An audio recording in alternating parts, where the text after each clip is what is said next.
ಆತ್ಮೀಯ H16 news ಅರ್ಥಾತ್ ಹೇ ಸಿದ್ದರಾಮಯ್ಯ ಸ್ವಾಗತ. ನಾನು ನಿಮ್ಮೊಬ್ಬ MI ಅಥವಾ ಮಲ್ಲಪ್ಪ ಜೂದವರ. ಆತ್ಮೀಯರೇ, ಅರಸ ದಾಖಲಿನಂತೂ ನಮ್ಮ ಸಿದ್ದರಾಮಯ್ಯನವರು ಸರಿಗಟ್ಟಿದರು. 7 ವರ್ಷ 239 ದಿನಗಳ ಮುಗಿದು 17 ಬಜೆಟ್ ಮಂಡಿಸ್ತಾರ. ಸಾಧನೆ ಇದರಲ್ಲಿ ಎರಡು ಮಾತಿಲ್ಲ.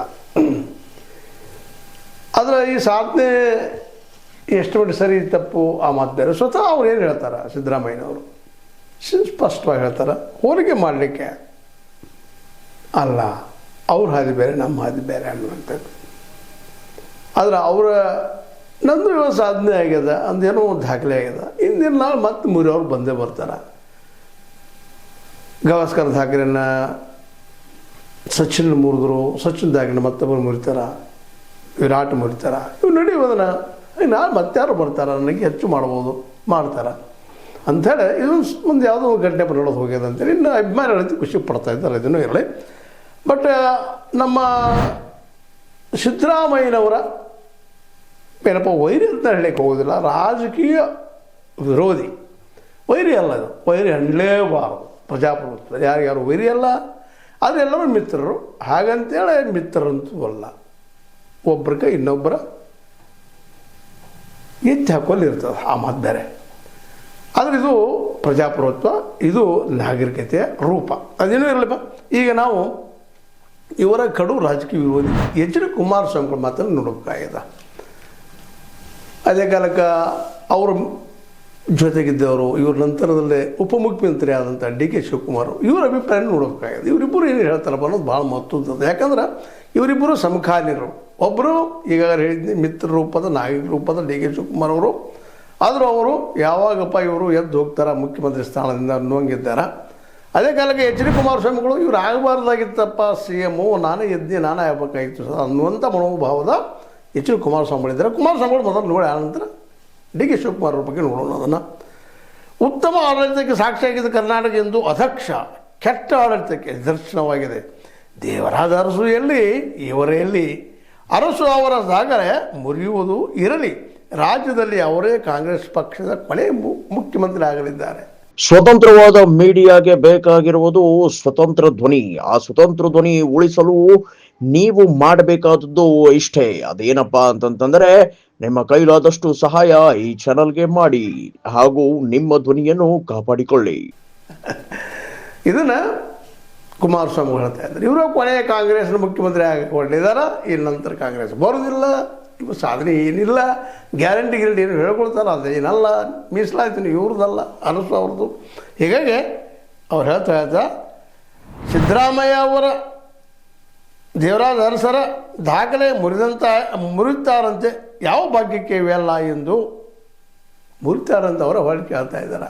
ಯಾವ ಭಾಗ್ಯಕ್ಕಂತೇಳಿ ಕರ್ನಾಟಕದಲ್ಲಿ ದೀರ್ಘಕಾಲ ಆಡಳಿತ ನಡೆಸಿದ್ದೇನೆ ಎಂಬುದಾಗಿ ಕೊಚ್ಚಿಕೊಳ್ಳುತ್ತಿರುವ ಸಿದ್ದರಾಮಯ್ಯ ಅವರು ತಮ್ಮ ಆಡಳಿತದ ದಾಖಲೆಗೆ ಮಣ್ಣು ಒಯ್ದುಕೊಳ್ಳಬೇಕು. ಯಾಕೋ ಹೇಳೋದು ಸ್ವಲ್ಪ ಬತ್ತಿ ಅನ್ನಿಸಲಿಲ್ಲ ನಮ್ಮ ಕುಮಾರಸ್ವಾಮಿಗಳು ಮಾತಾಡಿದ್ದು. ಅವ್ರು ಆಡಿದ ಮಣ್ಣು ಹೊಯ್ದುಕೋಬೇಕು ಅಂತೇಳಿ ವಿಮರ್ಶೆ ಮಾಡ್ತಾಯಿದ್ರು, ಟೀಕೆ ಮಾಡ್ತಾಯಿದ್ರು, ಮಾಡಲಿ, ಅದು ಅವ್ರ ಅಭಿಪ್ರಾಯ. ಆದರೆ ಈ ಪ್ರಮಾಣದಲ್ಲಿ ಟೀಕೆ ಬೇಕಾಗಿತ್ತ ಅನ್ನುವಂಥ ಒಂದು ಮಾತಿದ್ದೇ ಇರ್ತದೆ. ಯಾಕೆಂದ್ರೆ ಎಷ್ಟೋ ಕಡು ವೈರಿ ಇದ್ದರೂ ಸಹ ಒಂದು ಒಳ್ಳೆಯ ಸಂದರ್ಭದಲ್ಲಿ ಒಳ್ಳೆಯ ಮಾತುಗಳನ್ನ ಆಡಬೇಕಾಗ್ತದೆ. ಅದು ಆಡದೆ ವಿಮರ್ಶೆ ಮಾಡಿದ್ದಾರೆ, ಮಾಡಲಿ.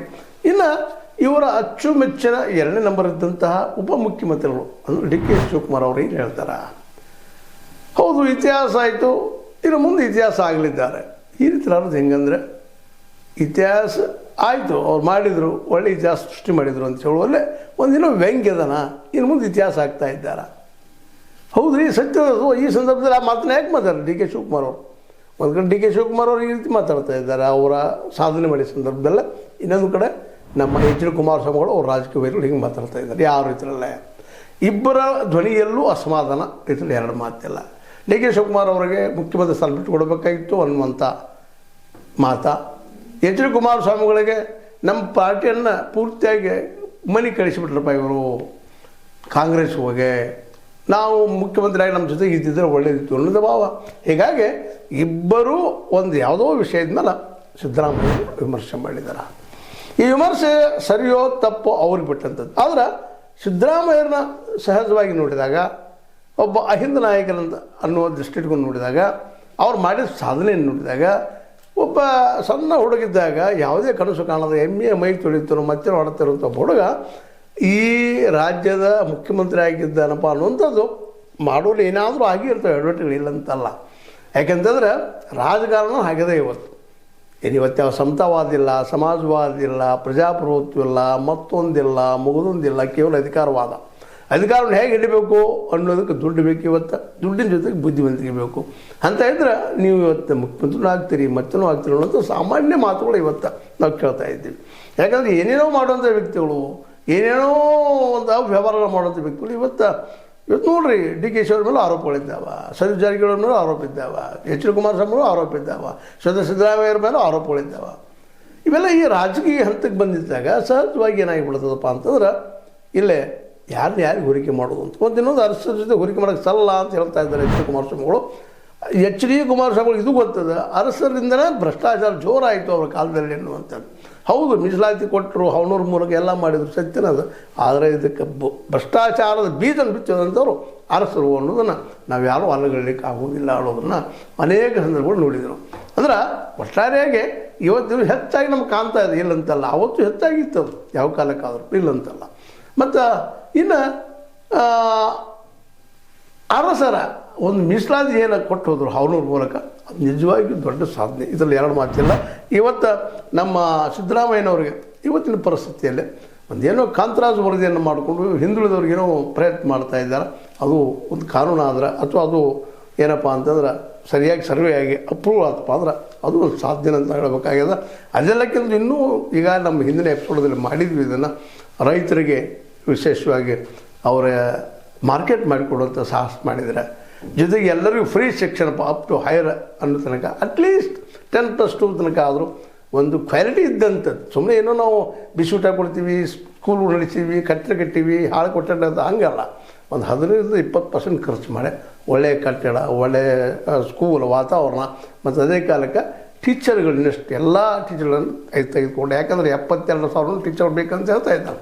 ಅಷ್ಟೆಲ್ಲ ತುಂಬಿಕೊಂಡು ಇನ್ನೂ ಏನು ಬೇಕು ಮಾಡಿದರೆ ಸರ್ಕಾರ ಶಾಲೆಗಳನ್ನು ಈ ಪ್ರೈವೇಟ್ದವ್ರಿಗಿಂತ ಉತ್ತಮ ದರ್ಜೆಗೆ ಏರಿಸಿದರೆ, ಗುಣಾತ್ಮಕ ದರ್ಜೆಗೆ ಏರಿಸಿದರೆ ನಿಶ್ಚಿತವಾಗಿಯೂ ಅವ್ರ ಇತಿಹಾಸ ಉಳಿತಾರೆ ಅನ್ನೋದು ಎರಡು ಮಾತಿಲ್ಲ. ಅದ್ರದ್ದು ಮಾಡ್ತಾರೆ ಅನ್ನೋ ಭರವಸೆ ಯಾರಿಗೂ ಇಲ್ಲ. ಆದರೂ ಹೇಳಬೇಕಾಗಿದೆ, ಹೇಳುವಂಥದ್ದು. ಇನ್ನು ಹೋಲಿಕೆ ಮಾಡೋದಂತ ಏನಿಲ್ಲ.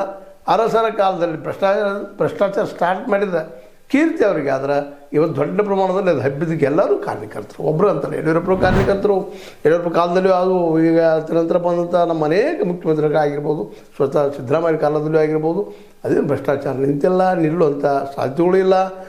ಎಷ್ಟೋ ಸ್ವಲ್ಪ ನಮ್ಮ ಲೋಕಾಯುಕ್ತರು ಹಾಗೆ ಅಟ್ಯಾಕ್ ಮಾಡ್ತಾರೆ, ಹಿಡಿತಾರೆ, ತಂದು ಒಗಿತಾರೆ. ಅವ್ರು ಯಾರಿಗೂ ಅಧಿಕಾರಿಗಳು ಅಂತ ದೊಡ್ಡ ಪ್ರಮಾಣದ ಶಿಕ್ಷೆ ಆಗಿಲ್ಲ, ಭಾಳ ಸಸ್ಪೆಂಡ್ ಆಗ್ತಾರೆ, ಒಂದು ದೊಡ್ಡ ಇರ್ತಾರೆ, ಮತ್ತು ಎಲ್ಲೂ ಟ್ರಾನ್ಸ್ಫರ್ ಆಗಿ ಹೋಗ್ತಾ ಇದ್ದಾರೆ. ಹೀಗಾಗಿ ಈ ಒಂದು ಭ್ರಷ್ಟಾಚಾರ ಅಂತ ಇವತ್ತು ನಿಗಿನಿಗಿ ಕ್ಯಾಂಡಾಗಿ ಇಡೀ ದೇಶವನ್ನು ಹಾಳು ಮಾಡ್ತಾರೆ, ಮತ್ತು ರಾಜ್ಯನೂ ಸಹಿತ.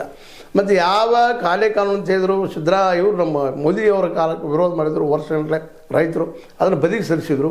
ಅದನ್ನು ಇವತ್ತು ಸಿದ್ದರಾಮಯ್ಯನವರು ಕರ್ನಾಟಕದ ಮಟ್ಟಿಗೆ ಆದರೂ ಸಹಿತ ಅವುಗಳನ್ನ ಕಿತ್ತು ಹಾಕಿಲ್ಲ ಅನ್ನೋ ಸಹಿತ ನಾವು ಗಮನಿಸಿದರೆ ಇವರು ಸಹಿತ ವ್ಯವಸ್ಥೆ ಹೊಂದಾಣೆ ಮಾಡ್ಕೊಂಡು ಹೋಗುವಂಥವ್ರಪ್ಪ ಅನ್ನುವಂಥ ಮಾತು ಸ್ಪಷ್ಟ ಆಗ್ತದೆ. ಏನೂ ಇರಲಿ, ನಮ್ಮ ಅರಸರ ಒಂದು ದಾಖಲೆಯನ್ನು ಸರಿಗಟ್ಟಿದ್ದಾರೆ, ಏನು ಮೀರಿದರು. ಈ ನಂತರದಲ್ಲಿ ಏನಾಗ್ಬೋದು ಅನ್ನುವಂಥ ಸಹಿತ ಅಷ್ಟೇ ಮುಖ್ಯದ. ಯಾಕಂದ್ರೆ ಈಗ ಹೇಳ್ತೀನಿ ನಿಮಗೆ, ಡಿ ಕೆ ಶಿವಕುಮಾರ್ ಅವರು ಭಾಳ ಪ್ರಾಮಾಣಿಕವಾಗಿ ಮಾತಾಡಿದರು, ವ್ಯಂಗ್ಯವಾಗಿ ಮಾತಾಡಿದ್ರು ಗೊತ್ತಿಲ್ಲ. ಇತಿಹಾಸ ಮಾಡಿದಾರ, ಇತಿಹಾಸ ಆದರೂ ಇತಿಹಾಸ ಆಗ್ತಾರೆ.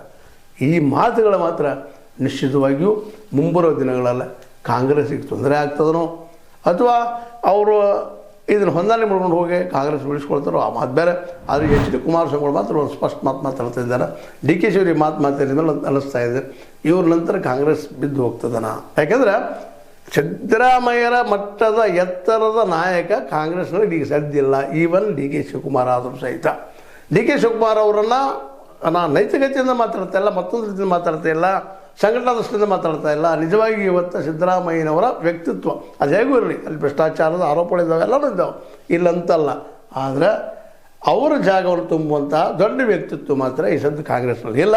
ಡಿ ಕೆ ಶಿವಕುಮಾರ್ ಇದ್ದರು ಏನಿದ್ರು 2ನೇ 3ನೇ 4ನೇ ಸ್ಥಾನದಲ್ಲಿ ಇರ್ಬೋದು. ಇಲ್ಲಿ ಒಳ್ಳೆ ಬುದ್ಧಿವಂತರಿದ್ದಾರೆ, ಒಳ್ಳೆ ಕೊಡಬಹುದು ಅಂತಿರ್ಬೋದು. ಬಟ್ ಅವ್ರ ತಲೆಯಲ್ಲಿದ್ದಂತಹ ಒಂದು ಏನು ವಿಚಾರಗಳೇನದೋ ಕಾರ್ಪೊರೇಟ್ ಪರ ಇದ್ದಂಥ ಧ್ವನಿ ಅದ ಅವ್ರದ್ದು. ಅದು ಎಷ್ಟು ಮಟ್ಟಿಗೆ ಯಶಸ್ವಿ ಆಗ್ತದೆ ಅನ್ನೋದು ಹೇಳಬೇಕಾಗಿಲ್ಲ. ಈಗಾಗಲೇ ಮೋದಿಯವರು ಕಾರ್ಪೊರೇಟ್ ಪರವಾಗಿ ಇಡೀ ದೇಶದ ಅರ್ಥವ್ಯವಸ್ಥೆಯನ್ನು ಕೊಟ್ಟ ಈ ಇಡೀ ದೇಶ ಬಡತನ ತಂದು ನುಗ್ಗಿದ್ದಾರೆ ಅನ್ನೋದು ಅಷ್ಟು ಸತ್ಯದ. ಇದರರ್ಥ ಕೇವಲ ಅವರೊಬ್ಬರಲ್ಲ, ಹಿಂದಿನ ಕಾಂಗ್ರೆಸ್ ನಾಯಕರು ಸಹಿತ ಈಗ ಹೊಸದಾಗಿ DK ಶಿವಕುಮಾರ್ ಅಂತ ಹಾದಿ ಹಿಡಿಯುವಂಥ ಸಾಧ್ಯತೆಗಳಿದ್ದಾವೆ.